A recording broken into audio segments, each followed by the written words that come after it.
All right, so with our handsome Mr. B, we're going to continue practicing a little bit with some more with our going to our bed and working our place. Ready? Bed. Nice job. What a brilliant boy. So again, all the boys are doing a real nice job together. They've been doing some really great wrestling. So obviously in between working some skills and practice, they're also getting potty breaks and WrestleMania time. So it's been really nice for the four. So this is really pretty starting off with our stay. So if again your place behavior is not as refined, remember to just start with the easiest sort of starting point and build from there. So right now I didn't technically apply my stay. I'm just going ahead and warming up Mr. B with good things happen when we're on our target bed. So right now as he's going onto his mat, be it a bed, dog cot, some sort of target, good things happen when you're on that place. Nice. So again, if I were to have him get up and then move, I'm going to only feed him typically when he's on there. It's like maybe I was going to get comfortable. So we'll go ahead and we'll have him sneak on out. He's like, wait, all the way? There we go. Beautiful. So I'm going to try again, bed. Yes, nice job. So remember too, guys, as your puppies or dogs start to become more comfortable with certain skills, you want to start to fade out the lure. So what I mean by that is if you've been using the food and you present it first and then you get the behavior, he's like, give me everything. The problem with that is then your puppy starts to think the exercise consists of this sort of sentence. Food presented first, behavior is given, and then food is given as, again, that paycheck. We want to try to make it where we maybe get the verbal or visual cue. So we might get our lovely, Bernie, down. And we might go right into a lovely down position. Then as we get the behavior, we go ahead and mark it with a yes and feed for that response. So that way your puppy is still getting reinforced for the correct behaviors or the right skills, but they're not being, again, shown the food first to try to get the response. So that's kind of how you start to refine some of these skills and hope to get them to become more well mastered. So right now, Mr. B, we're going to see if we can rock. So right now we were just getting him comfortable on the target mat. I did not yet apply my stay. So once he goes back on the target bed again, we'll try a bit with that stay position. So we'll go onto our bed. We're going to go ahead and get into our little sit. I'm going to feed for that response. He's doing a very good job. We're going to maybe rock that lovely down again. So because a lot of times if your babes tend to be wiggly worms, if the down is too challenging, you can rock a standing or a sitting position if you're just warming up with the whole concept of not moving. So right here, I'm going to go ahead and I'm going to apply my stay, and I'm going to feed him intermittently throughout the stay position. So normally I would recommend for the stay is to feed several snacks while they're in the position of the stay. So if they're doing a down versus a sit, try to keep them in the down position. Bernie, if your puppy breaks bed, they're not going to be in trouble, but you're going to go ahead and just start the behavior again. And then we're going to offer that lovely down. Nice. And I'm going to tell him to stay. And now this time I'm going to feed him for being in the position I was hoping. So while he's working this, I'm not going to add too much distance or distractions. I'm just going to work on the time frame. So right now, while he's hanging out, we're feeding again every 2 to 5 seconds, give or take. As that becomes more resilient, you can start to extend your time frame. So if, let's say in the beginning you're doing every 2 to 5 seconds, you could increase it 10 to 15 or at the rate that your puppy does well. So if he breaks, we're going to lower him back into the down. He's like, I was really hungry. I'm going to tell him to stay, and we're going to work it again. So, but if he was breaking often or wandering and being really overwhelmed, I wouldn't rock it over and over to the point where he almost gives up or can't be functional. So I'm going to give him another little bit, and then we're going to give him a little breather from being stationary. So let's say on this next little rep, I'm going to end the behavior. So I always like to feed while they're in the position. Ready, Barney? Yes. And then right here, we might say all done, finished, whatever it might be. And we're going to try to get him up and wiggling. Ready? Good job. So, but then there's no food given for leaving the spot. So we're trying to build up the best value for Mr. B is that when you're on your target, that's where the good stuff happens. But then also if we're working a stay, you only get reinforced for your stay while you're stuck. So stays, again, no reinforcement when they break. Or again, we don't want to use our recall from the stay position because then the puppies will get confused between their waits and stay cues. So for a lot of dogs, stay can be challenging because for some folks, it has been stay there, I'm going to call you. And then other times it might be stay there, I'm going to come get you. So I feel that can be a little bit confusing for some of the babes. So I like to have a distinct wait and a distinct stay. Mr. B's doing a very nice job. So maybe what we'll do is we'll do a little bit with some find its to let him get up and moving. Because a lot of times if your puppy is stationary for a while, they can become a little bit overwhelmed or tired or fatigued from the physical holding back. Nice job.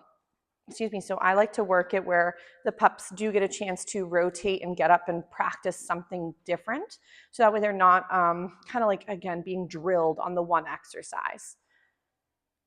This way too, Mr. B has the chance to get up and stretch his legs and move around and then expend some physical energy. And then that way he can come on back. He's looking for the teeny, I'm using his kibble and those little training treats, but I have a few of mine too that might be just again for a little rotation. Bernie, come. Yes. But sometimes they blend really nice with the flooring, some of the teeny little tidbits. Ready? Find it. So we're just warming up with, again, a couple little recalls from the environment. Bernie, come. Yes, nice work. So for recall practice too, just make sure that you're not making recalls the end of the game or end of fun or the bringer of something negative. So what I mean by that is if, let's say your puppy was scared of, let's say, going in the bathroom and taking a tubby, that would be a moment where I wouldn't pair that exercise with recall, because the next time you call him, he may not realize, is it going to be tubby time or is it going to be a safe moment to recall? So ready? Bernie, come. Good job. So I would recommend if there's certain things that he's having a hard time with, I know you guys had mentioned like brushing and grooming can be a little challenging for him. For a lot of puppies, the reason behind grooming being a little bit harder is that a lot of times they don't have a say as in how much or how far to go in the process. And then two, he's still got a very nice coat, but sometimes there are little snags and some little knots. And obviously we can't explain to him, hey, we're not trying to hurt you. We're trying to, again, get these knots out of your lovely hair. So if your babe is really struggling, sometimes you could check with your groomer. Also double check to see if there's any products you might be able to use that are a natural detangler spray or more comfortable for his skin. Because using sometimes human-based products is not the greatest option. Dogs have a different pH level on their skin, and certain shampoos and conditioners that are designed for people are not really designed for your dog's skin. So you do want to be a little careful with what products you're using for even using for detanglers or for other supplies for the handsome guy. But maybe what we'll do is we'll also try a little bit with the grooming again, but we'll do that in the next little video because I know that was a little challenging with the brush. So, but we'll do another little recall and then we'll work maybe a little bit with some loose leash walking. Bernie, come. Nice job, sir. What a brilliant boy. So it's so funny. Like my little one said that he's one of the cutest puppies. No offense to anybody else, but I think she's got a thing for like fluffy orange dogs. Ready? So she's actually here today because they have school vacation and my son is with grandma right now. But then my littlest one wanted to come join the party, but she's just hanging out having a little snack and video time for a few moments. Nice job. So with Mr. B, obviously when it comes to any of these skills, you're not going to be 24/7 obviously feeding your babes until they become like, again, roly-polies with legs.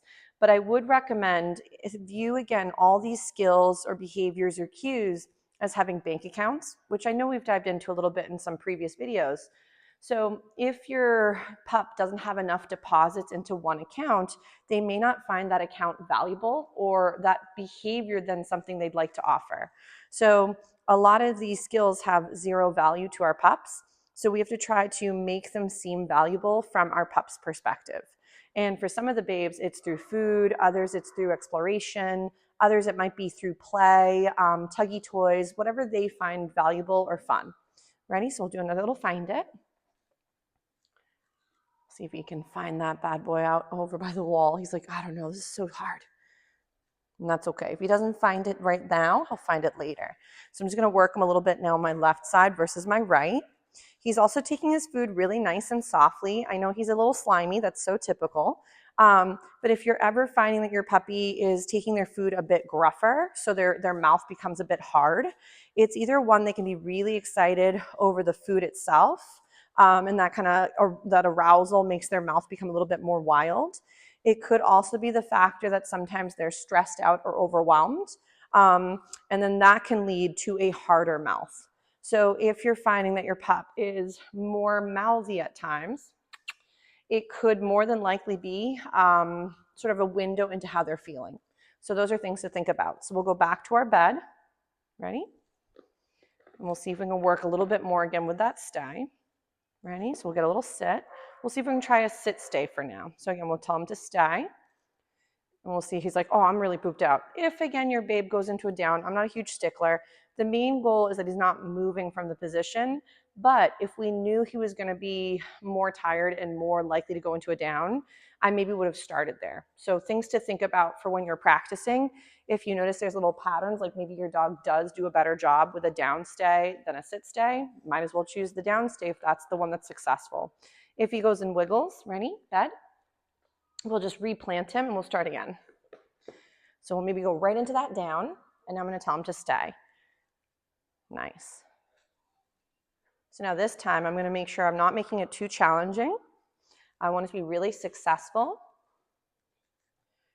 Nice. So if in the beginning, again, you start off with more of that duration than your distances or distractions, there are always distractions in the room, because being at the training center, there's the different businesses next to mine. There's the noisy trucks and the trains, dropping food, and the train passing by.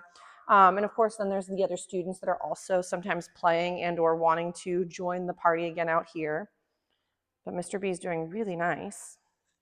So if, let's say, this is going really, really nicely with his time frame and he hasn't really wiggled as much, I might try adding a little bit of movement, but not in the sense of moving further away, but movement in and around his little space. So I'm not adding tons of distance. So it's looking really nice. Just make sure. Okay. I was like, did I put my microphone on? Nice. So if we were worried he was going to have a harder time, I would lower my criteria, which might be, not do the movement from side to side and stay more in front of him. So sometimes, as opposed to having our dogs just be wrong and they should know better, or all these little moments, is remember, none of these skills are things that dogs really do around each other or with each other. So it's this novel concept of having to perform these tricks or skills. And we want to, again, create the value in this behavior, so hopefully our pups, as they're progressing and maturing, can offer these skills much more readily into adulthood. He's doing a very nice job. Mr. B must want to, the other Mr. B, oh, he says he found the crumb. Of course, the snack I dropped earlier. He's on to me. So if he breaks, we're just going to bring him back. Ready? Bernie? Bernie's like, maybe there's another one under the bed. You never know. Did we lose one there? Such a good finder of snacks. So if your puppy does break, again, it could be that we haven't generalized the skill as well. He could be a little distracted. He, again, did notice a snack that I had dropped earlier, so I'm down.